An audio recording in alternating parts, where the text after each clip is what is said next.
Good morning and welcome to another beautiful day in Port Angeles. And again, certainly it is. Seahawks roll on. Weather is outstanding. We heard many things are happening down at the waterfront and in town. We're also wondering what's happening with the school board.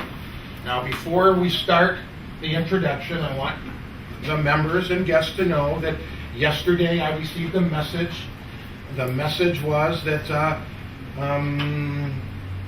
Marty, the other candidate for the school board, said that he had an obligation and couldn't make it. However, we still believe as an organization how important the school system is, what it does for business. We still want to hear from the candidates are here. We want them to answer questions. On top of that, I think that we can take this opportunity to not only listen to what Lonnie Linn has to say, ask some questions, but maybe get into a bigger discussion, if time allows, on the issues of funding and the bonding issues, civic field, enrollment classes, etc. So with that, we'll bring up Lonnie Linn, who is the incumbent in this race. He has 5 minutes for introductions and up to 7 to continue on, and then we'll go to questions and we'll play it from there. But again, certainly let's take this opportunity, I hate to say it, to drill a current school board member on the conditions of Port Angeles School District. With that, Lonnie Linn, welcome. Really? I thought you would. Go Builders. It used to be grilled. It's all right. Well, for those of you who don't know me, I came onto the school board in 2008. I was blackmailed by Charlie McClain to run. It was not something that was high on my radar to do. Charlie said he wanted to retire and he needed to find his own replacement, and Charlie picked me. I ran unopposed in 2008, found out that I genuinely liked the work. I liked what we were doing. I liked the direction that being able to set the tone and the direction for our schools. So when 2012 came around, I ran again. And fortunately, nobody ran against me again, so I got to be another 4 years. This year is the very first year I've ever had to make a campaign speech, which I have to tell you is a little nerve-wracking, because the political process is not something I'm really excited about. But what this campaign has made me do is to go back and look at the accomplishments that we've made over the last 8 years, and to really analyze where we're going to be going in the next 4 years. We've made huge strides in the Port Angeles School District in the last 8 years. In the last 8 years, we went from a very dysfunctional school district with a graduation rate of 61% to a very functional and cohesive group of individuals working for one common goal of educating our students, to a graduation rate of about 82%. It's a phenomenal rate increase. We've successfully implemented TPIP, the teacher principal evaluation system. Not only did we implement it correctly, we've actually set the model for the state of Washington. People come to us to learn how to set it and get it to work, and it's working very well. We've implemented RTI, which is an early intervention program for elementary students in reading and mathematics, so that we know which students need the most help, and they get it. We currently, a year and a half ago, introduced PABA, which is a positive behavioral intervention system. I keep all the acronyms that drive you crazy in education. And this is a whole new process to how we discipline students in a class. Instead of suspending them, we work with them, we counsel with them, we make them understand why their behavior is wrong, and then we reinforce good behavior. And we're having real success with that one right now. One of the biggest accomplishments the current setting board did is we put counselors back in all the elementary schools. For you that have kids in elementaries, you know that the elementary peer pressure is immense, and a lot of kids don't handle it well. They need a place to go and a place to talk. And we put some very big counselors in our elementary schools, and they're doing a bang-up job. Just 3 or 4 meetings ago, we authorized the hiring of 2 drug and alcohol counselors. Any of you know, and I'm sure most of you are aware, the drug problem in Port Angeles is ridiculously high. the new influx of black tar heroin is becoming a huge, huge problem. And we need to be able to combat that with our kids in an early time. Let's see, what else have we done? Money. We've done a lot of things with money. Port Angeles, the school district has the largest budget next to, I think, the hospital has one slightly larger than it. Our budget each year is about $47 million. 88% of that money goes directly into the classroom. The rest goes to transportation, food services, and administration. There's an itemized breakdown on our website. You're all welcome to look. And on December 14th of this year, Port Angeles School District will become the first district in the state of Washington to be totally debt-free. We will not owe 1 cent on a levy, a bond, a bus, a table, a chair, anything. We will be completely debt-free, which is a major accomplishment for you. The current setting board 3 or 4 years ago refinanced the bonds. We spent $40,000 of your money to refinance the bonds to cut the interest rate. Our $40,000 returns you $251,000 in savings just in the interest, and that's why we're going to be debt-free earlier. We've done a lot of great things. I mean, we've moved forward and we continue to move forward. We have a lot of things coming up that we got to deal with. We have to deal with the 104 homeless kids that we have. We have to deal with the opportunity gap where we have some kids that have all of the resources they need to succeed and some that have none. Those are things we're going to have to look at. We're going to have to look at facilities. Our buildings are old. They're falling apart. You know, the next board's going to have to come to you for more money. They're going to have to replace some schools. They don't have a choice. If we don't do that, the state's going to eventually condemn them, and then there's no contingency plan for having a school condemned right now, at least none that I know of. We have to do a lot more in our schools about our bullying situation and discrimination situation. Most people want to stick their head in the sand and say it doesn't happen, but it does. Cyberbullying is a whole new craze. There's no cut and dried answer, and if anybody has a cut and dried answer for how to fix this, please tell me. I'll battle it every day.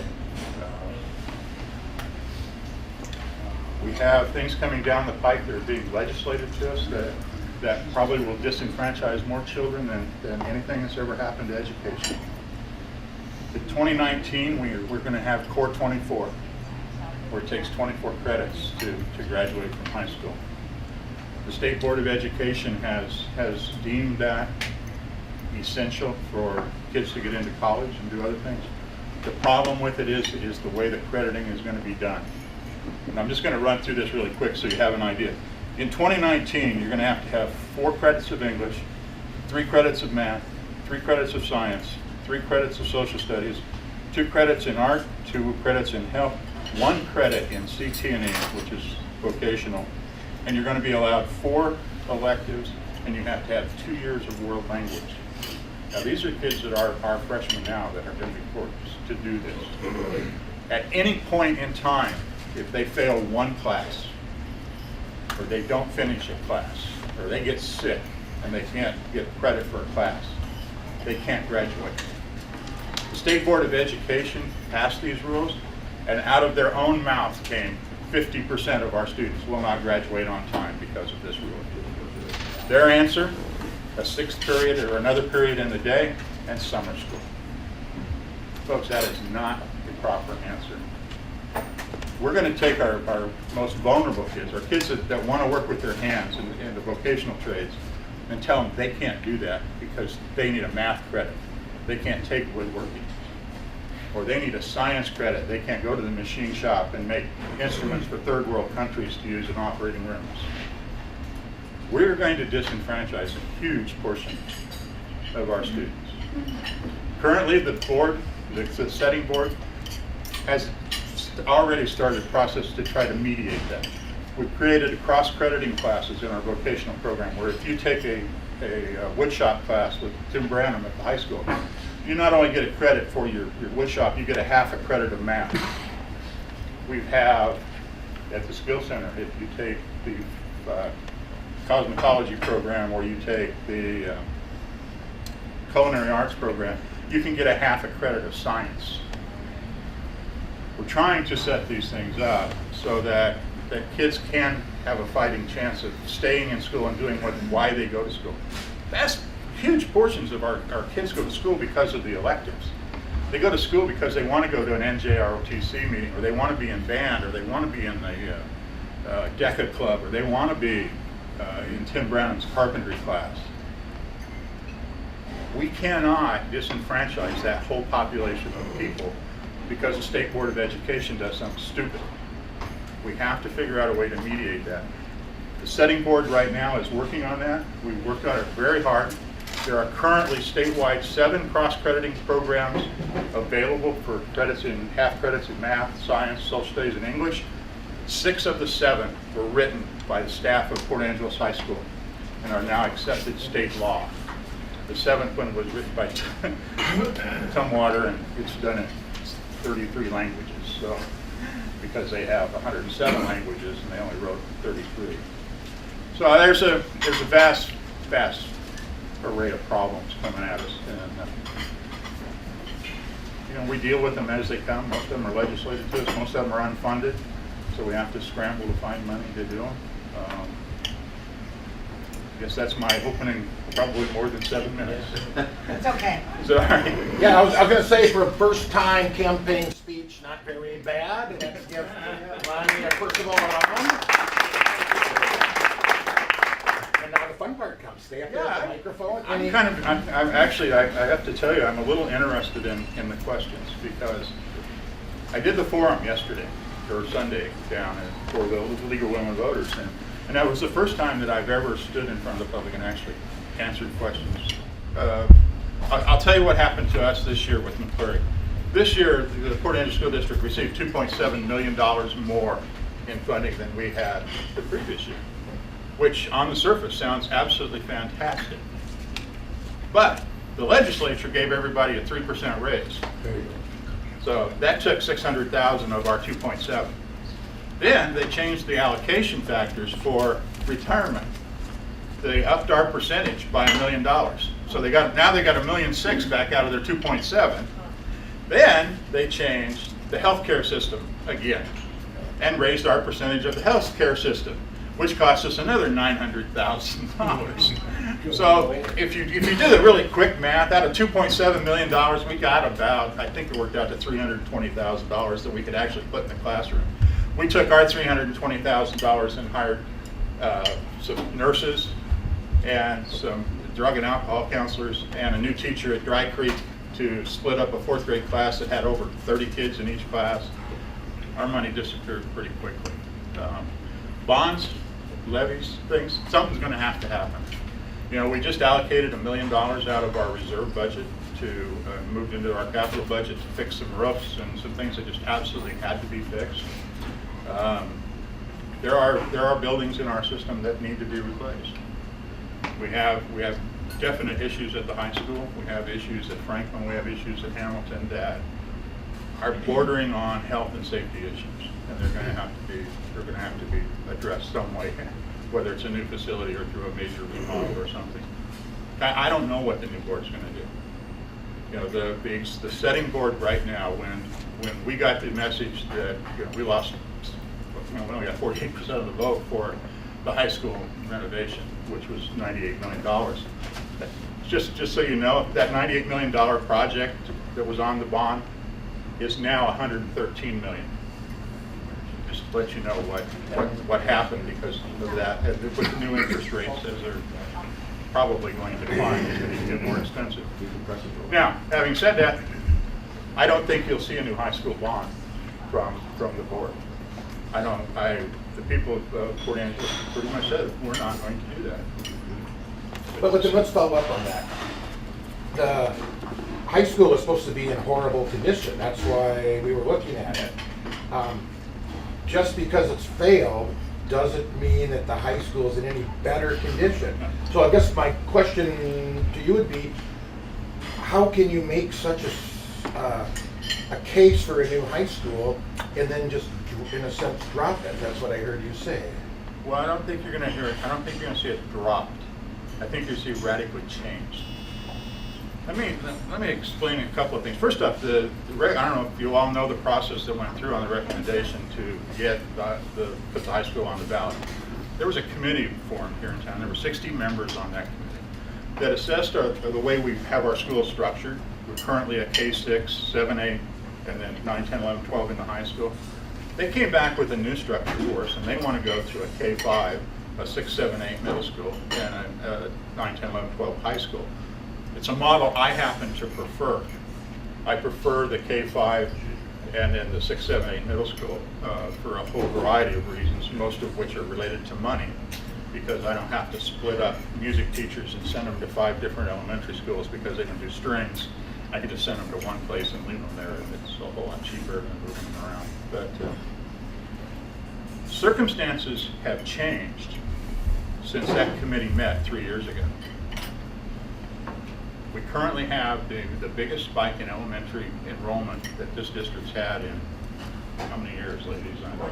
20 years, something like that. We're currently 84 kids over what we had budgeted for in our elementaries. Our elementaries are busting at the seams. Guy, your answer, the priorities are going to change. The current setting board is, we publicly said we're not going to do anything with facilities until the new board is seated. So we know, we're not going to put people in a spot where they have to back up something maybe they don't believe in. So the new board's going to have these same conversations in the same meeting. It'll be a while. It'll take a year or more to analyze where they need to go. Folks, we may open Fairview again. Where are we with Fairview? Fairview's on the market to be sold right now. We don't currently have an active, since the marijuana guy went away. Yeah. We don't have an active offer on the table. It's just sitting there, and we're paying about $25,000 a year in maintenance to keep it there. Is there anybody interested at all in it? Yeah, we have a group that has been talking to us. Good. That we're excited about, but maybe we don't want to do that. How about Monroe? Which of the two is more likely to be opened if you had to Fairview. open another one? The problem with Monroe, the mediation in Monroe is full of asbestos. Yeah. And it's encapsulated into the walls. Somebody 25 years ago got some brilliant idea that if you have asbestos pipes up in the wall, if you put a false ceiling in front of it, they go away. Well, they don't go away, folks, let me tell you. They get way more expensive to mediate. I think the last number I heard to take the asbestos out of Monroe and do that mediation was somewhere close to $1 million. That's why we haven't moved on it. It's silly money. The building should be tore down and all that mediation work done. There's not enough money to do that. We're not going to waste the money doing it. We currently use the building for part of the building where there's no asbestos for storage, and the rest of it just sits there and gets broken windows every once in a while. I think, Bill, you had a question?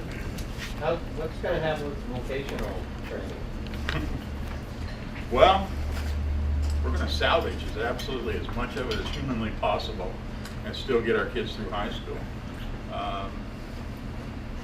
I wish I had an answer, or cut the right answer that I know is going to work, because I don't know what's going to work.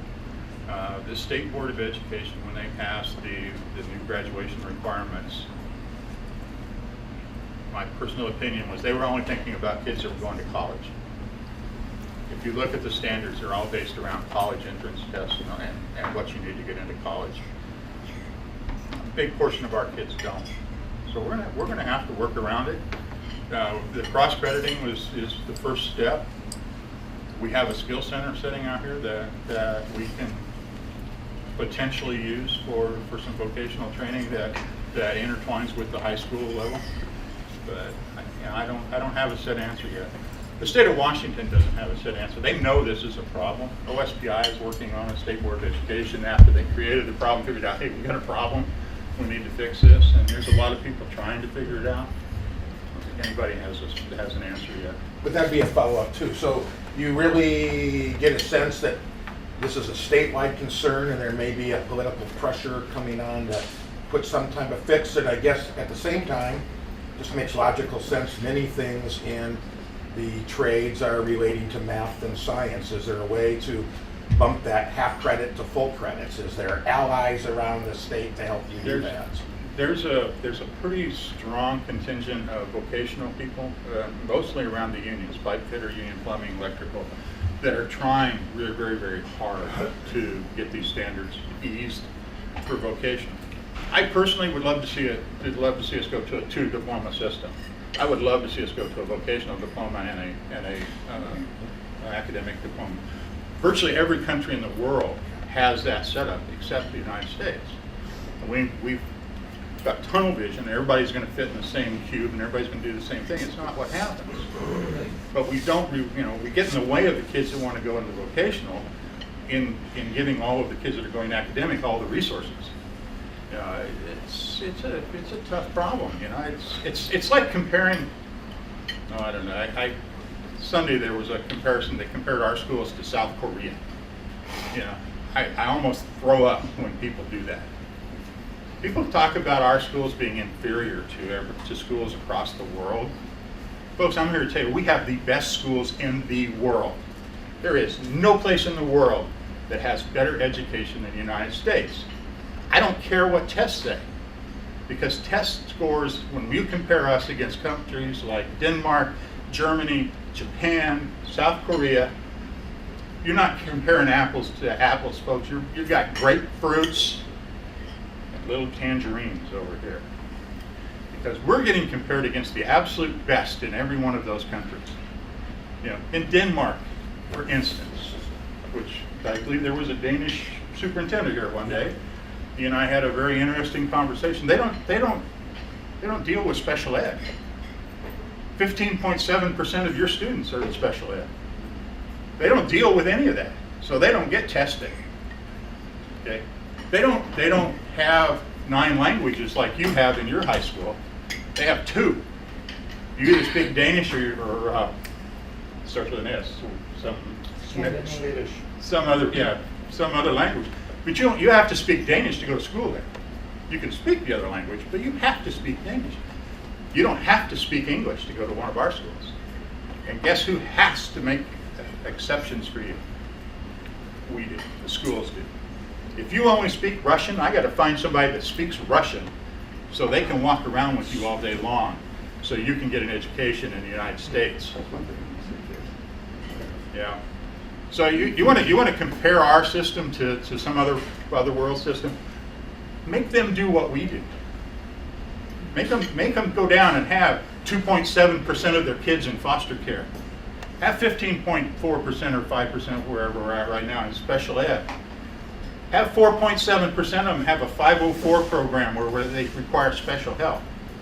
Have them sitting in a classroom in a feeding tube and have to have 3 people with them every day. That doesn't happen any place but the United States, folks.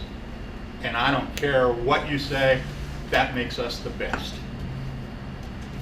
People come to our country for higher education. If you look at our high school, our colleges right now, they're flooded with people from Thailand, Japan, China, all over the world. You know why they're here? They weren't the top 5% in their country that could go to their universities. They're the next 5%. They're the next 10%. And they're coming here because they want our educational system. So I get a little testy when people tell us that we're not doing a good job. So. Anyone else? Another question? Cherie. The DNR trust lands are set up so that the beneficiaries will receive the funds from harvesting the trees. The last 10 years we've been short our share of those contracts. Tell me how that's affected the schools, how much, because you're talking about a shortage of funds, so how has that affected our school budget? It hasn't at all, which sounds a little bit amazing, but here's what happens with state. Up until this year we won. So there's some legislation I'll tell you about that we won. Up until this year, if we got $1 from the state trust lands, our allocation from the state of Washington was cut $1. We actually got $600,000 last year in June or whatever it was from the state trust lands. Our July allocation from the state of Washington was cut by $600,000. It's been a non-number for us. It comes in, it goes out, so it really hasn't helped us. Legislation just changed last year, and Port Angeles School District or 2 years ago. Excuse me. Well, it's only for 2 years. I have my little proofing board over It's here. only for the next 2 years. like Yeah, she for the said. next 2 years, we actually get to Months ago. keep the money. We don't have to give it For the next back. 2 years. For the next 2 years, we get to keep the money, which last year would have been $600,000. So we get to keep the money. Hopefully, the legislation is going to change where we always get to keep the money. Hopefully, the state trust lands are going to become managed like they are in every other state and union and actually show a profit. We're one of the few states that have state trust lands that lose money. I don't know how you lose money. That was the criticism during the discussion for the school bond, that you're not receiving your fair share of the trust fund's lands and money, and so that's being put on the back of the taxpayers. That was actually the importance of the school bond. Yeah. We're arguing that, so it's good to know. Yeah, one of the arguments that happened, and there was several arguments when the bond was running. There was a lot of it was just misinformation. In order to get most of the state trust land money, traditionally has gone to fund new schools. It actually goes into the capital budget at the state level, which is then distributed across the state in the form of matching funds for schools. There was a big intent or big ruckus that the school board wasn't including that matching fund in our budget. Let me tell you, you cannot budget for things you don't know you're going to get. Very, very rarely in the last 10 years has the legislature funded the capital fund with enough money to cover all of the requests people send in. They just don't. So you can send in a request for $20 million, you might get 5. You might get 20. You don't know what you're going to get. But you can't go out and build a school and make commitments to suppliers and contractors and the public on what you might get. You know, it's great if you did. You know, and then you can pay off debt, or you could use it to offset some frilly things. Maybe you want better technology and stuff like that in your school. Yeah, state trust lands is a real sore subject. The Washington State School Directors Association has a whole committee on state trust lands and the arguments that we've been going against them for several years. Ms. Kelly over here happens to sit on that state board of trust lands, and it's a pain. It's a poor system. It's a very poor financing system for school. Another question. So I appreciate what you're saying, and I appreciate the work of everyone. Tell us how much you're paid for your work. How much we're paying? Yes. Well, it cost me about $3,200 last year to be on the board. Okay. And I think everyone needs to know that. Yeah. Because We, we really appreciate the time and effort the school board members put in. I'm not going to speak for Cindy and Sarah. They're both here, and they can tell you the hours they put in. I currently chair the policy committee and the fiduciary committee and the Safe Schools committee. Between those three committees and regular board meetings and different things that we are required to attend to, I probably average 20 hours a week of my time. I use all of my vacation time, all my sick time, all my personal time off from my job in school functions. Once a year we go to a retreat, school board retreat. Unlike most boards where they go to really nice places, we go to the skill center.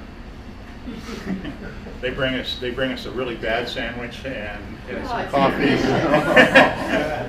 Made by kids. Yeah, and lock us in a room and tell us to come out with some kind of continuous improvement plan that's really good for kids. We have our own personal development training.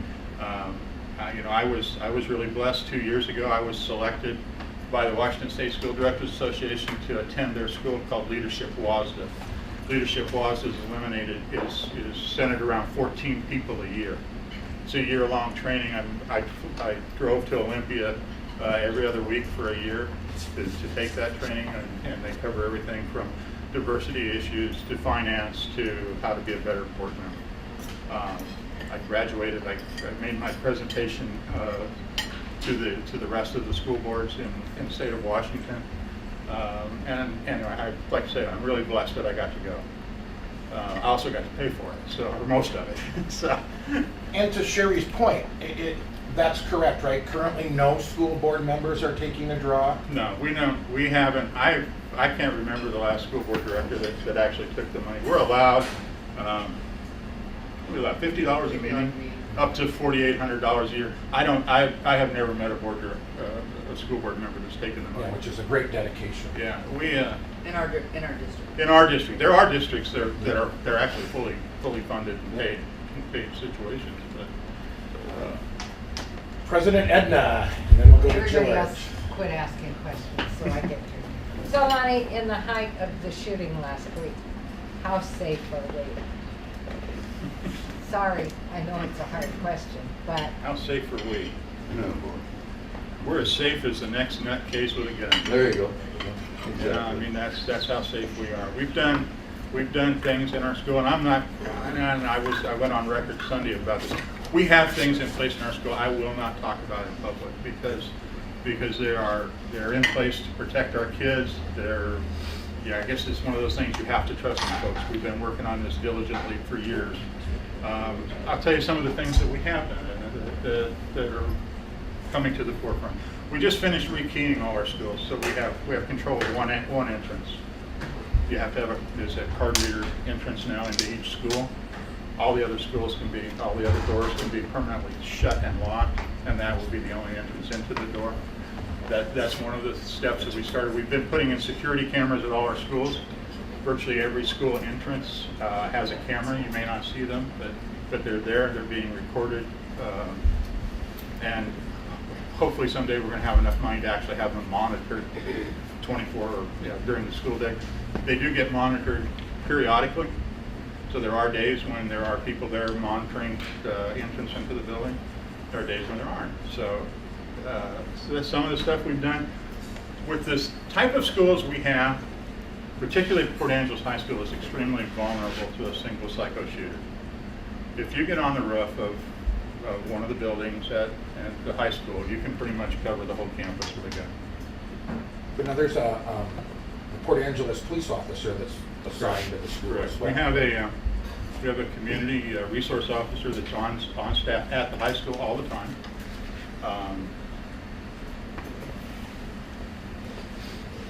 He's there to help. But quite honestly, there's 11 buildings on that campus. He can only be in one of them. And most of the time, the young people that are in the school, they know where he's at. They know what buildings he happens to be in that day or where he happens to be patrolling. They're as safe as we can make them. I mean, they're literally, folks, they're safe as the next nutcase with a gun. And that's, I'm a Second Amendment person. I believe everybody should be able to own a gun. But folks, we let some really nutty people own guns, and those people need to be shut down. PDN has a question. Yes. Back to the issues at the high school, Core 24. Earlier there was some talk that with the new science standards, there are not enough science classrooms to serve the kids. That literally they cannot graduate with the number of classrooms. Is there a plan in place at this point? The exact problem is lab space. It's not necessarily classroom space, but it is lab space. And yes, we're working on a problem, on another one of our problems to expand our lab space. The new requirements are creating issues all the way across the district, all the way across the state of Washington. I find it extremely interesting that the State Board of Education can pass things like this, and you folks don't elect any of them. They're all appointed by the governor or off of some other committee. Not one of these people do you control or have any say-so over. And it absolutely drives me nuts if they're making policy. George. Lonnie, there were actually two issues in front of the voters. One was, of course, the bond, which was fewer than half the votes. But what is your interpretation of the M&O levy, which passed by 62 plus? Well, You know, I had actually kind of forgot about the M&O levy. And I want people to understand what happened when, you know, normally we bring a 4-year levy to you. You'll notice this year, last year, we brought you a 2-year levy. We brought you a 2-year levy because we didn't know what was going to happen with the McClary issue. If in fact we get more money and we don't need that levy money, as you know, do need as much of it, you know, our intent was that we'd go for 2 years, find out what McClary is going to do, and then reassess what the levy is going to be in, you know, for the next 2 years, instead of putting a 4-year levy out there that's worth roughly $8 million a year. You know, maybe we'll get $8 million for 2 years. Maybe we only need 6. It's not the intent of the board or the school district to suck all the money out of the community. I mean, that does us absolutely no good. Without a vibrant community, without people working, without people having good paying jobs, all you do is compound our job. I'll explain a little bit of what happened. What happened 2 years ago, the last budget cycle. In order to put more money in the schools and make themselves look good, our legislature gutted, and I mean gutted like a fish, our mental health programs. They took all the money that was going to help families that were vulnerable and in need and had mental issues, and dumped it in the schools because it made them look good. What it did was it dumped all those mental health issues right in the school's lap, and we were not prepared to take care of it. We have more mental and behavioral issues in our schools right now than we've ever had in the history of schools, or at least Port Angeles schools. And it's a direct result of the money that was cut from the mental DSHS and that group of people on this side and moved over to the schools. So there's a balance in there. But as far as the levy goes, levies were intended to pay, you know, for band and sports and the extras. We use our levies like everybody else does for what it costs to run the schools. You know, part of the McClary decision is the legislature has to adequately fund schools so that local districts don't have to take money out of their local levy for basic ed. I don't know of a district in the state of Washington that doesn't take money out of their local levy for basic ed right now. Tag team back here. Can I just follow up on that? Yeah, please. Lonnie, could you address the issue of how the voters could soundly defeat the bond issue, but overwhelmingly approve the M&O? Oh, that's really pretty simple. People in Port Angeles believe in their schools. They genuinely do, and they generally support the school district on a daily basis. We have hundreds of volunteers in our schools every day.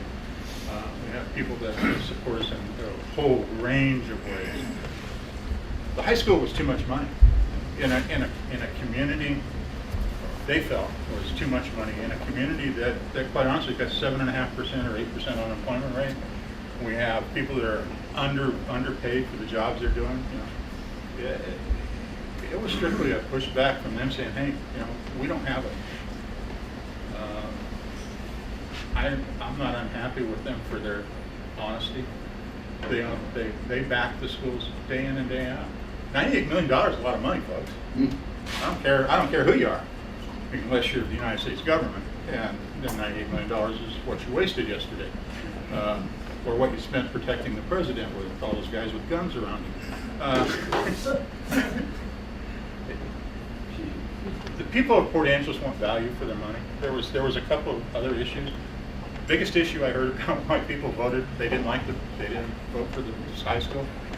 They didn't like the picture of the high school. They thought it was too fancy. You know, it was a conceptual drawing. You know, we didn't know what it was going to look like. That was just a drawing that they made. And in hindsight, the next one's going to look like a bunker. You know, it's going to be a square box, because that seems to be what turned people most negative was the picture of the school. So thank you. I'd like to get your opinion on what you would think of instituting a stop and frisk policy on all school properties.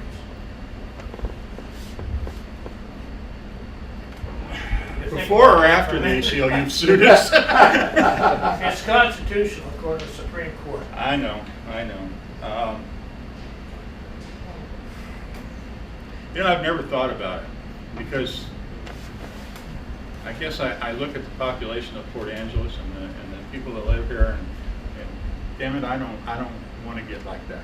We got a police officer there on school Yes, we grounds. do. His job is to try and prevent any violence like we've seen once a week Yeah. through the country. And I think that might be a good way to approach it. We can change all the gun laws we want. We can wind up just like Chicago. Yeah. It doesn't do a damn bit of good. Yeah. You gotta take some physical action, and that means we have an observant police officer on school grounds who can say, well, that kid he doesn't look right. Let me talk to you a minute, son. You know, and there's merit in what you're saying. There really is.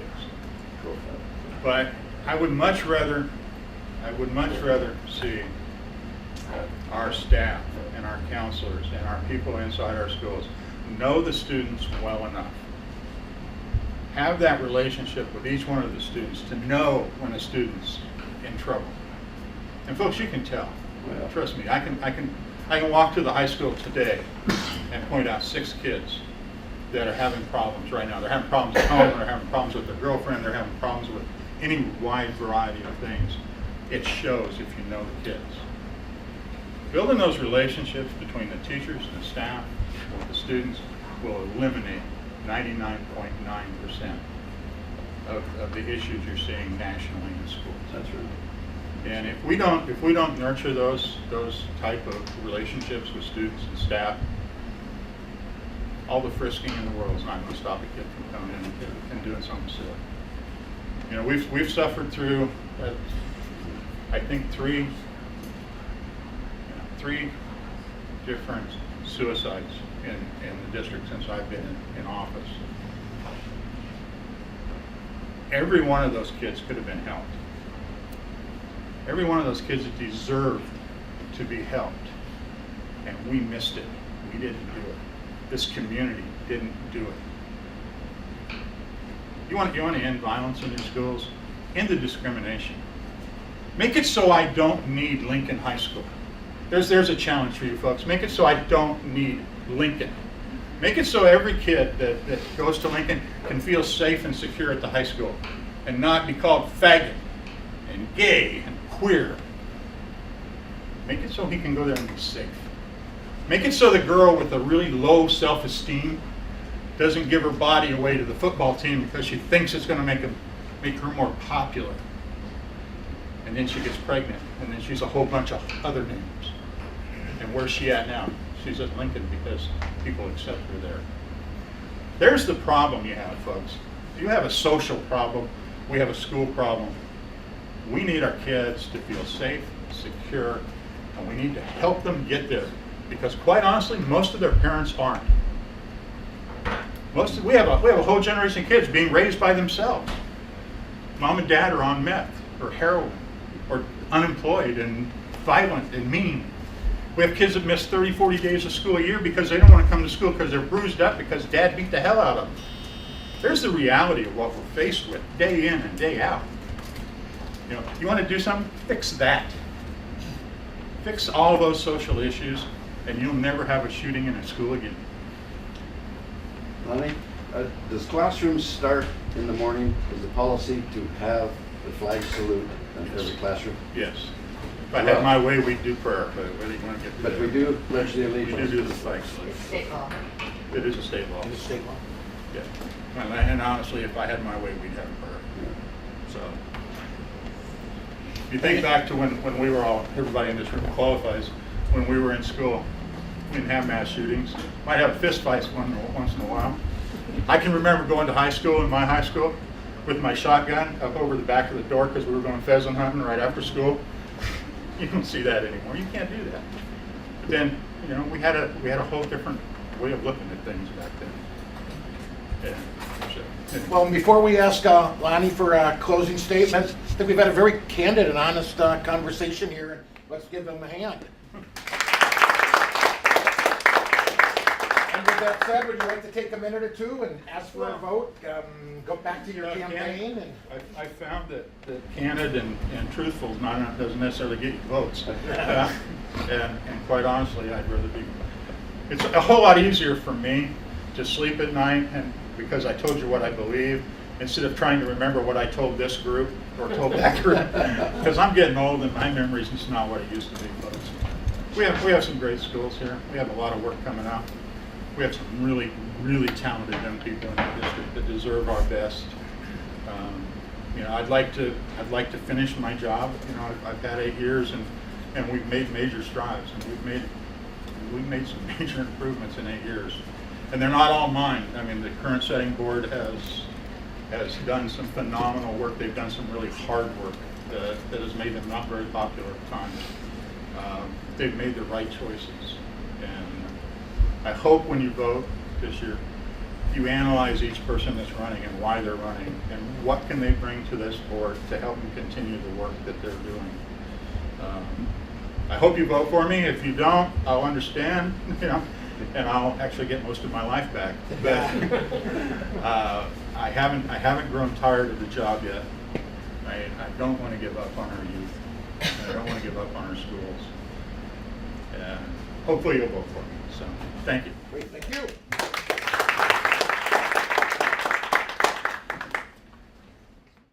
Good morning and welcome to another beautiful day in Port Angeles. And again, certainly it is. Seahawks roll on. Weather is outstanding. We heard many things are happening down at the waterfront and in town. We're also wondering what's happening with the school board. Now, before we start the introduction, I want the members and guests to know that yesterday I received a message. The message was that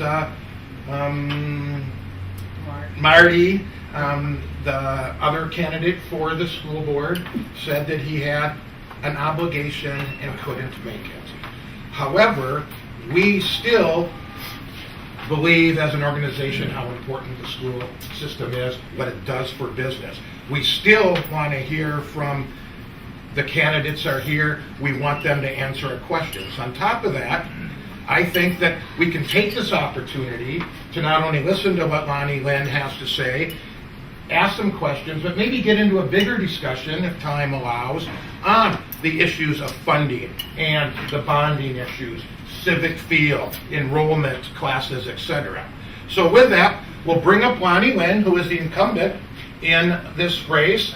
He has 5 minutes for introductions and up to 7 to continue on, and then we'll go to questions and we'll play it from there. But again, certainly let's take this opportunity. On the bus, a table, a chair, anything. We would be completely debt-free, which is a major accomplishment for you. The current setting board 3 or 4 years ago refinanced the bonds. We spent $40,000 of your money to refinance the bonds to cut the interest rate.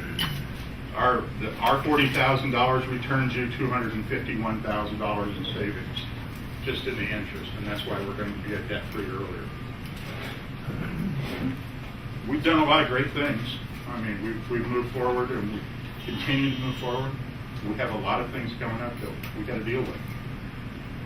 We have to deal with the 104 homeless kids that we have. We have to deal with the opportunity gap where we have some kids that have all of the resources they need to succeed and some that have none. Those are things we're going to have to look at. We're going to have to look at facilities. Our buildings are old. They're falling apart. You know, the next board's going to have to come to you for more money.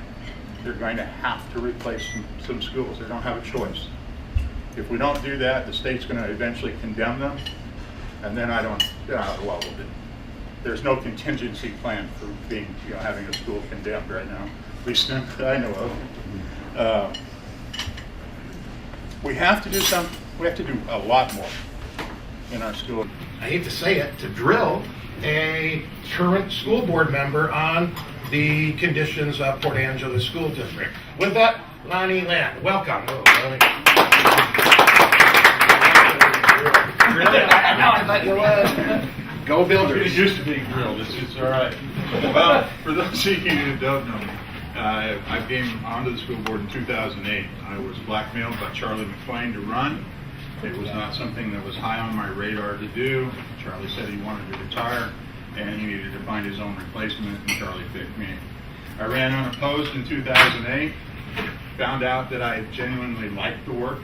I liked what we were doing. I liked the direction that being able to set the tone and the direction for our schools. So when 2012 came around, I ran again. And fortunately, nobody ran against me again, so I got to be another 4 years. This year is the very first year I've ever had to make a campaign speech, which I have to tell you is a little nerve-wracking, because the political process is not something I'm really excited about. But what this campaign has made me do is to go back and look at the accomplishments that we've made over the last 8 years, and to really analyze where we're going to be going in the next 4 years.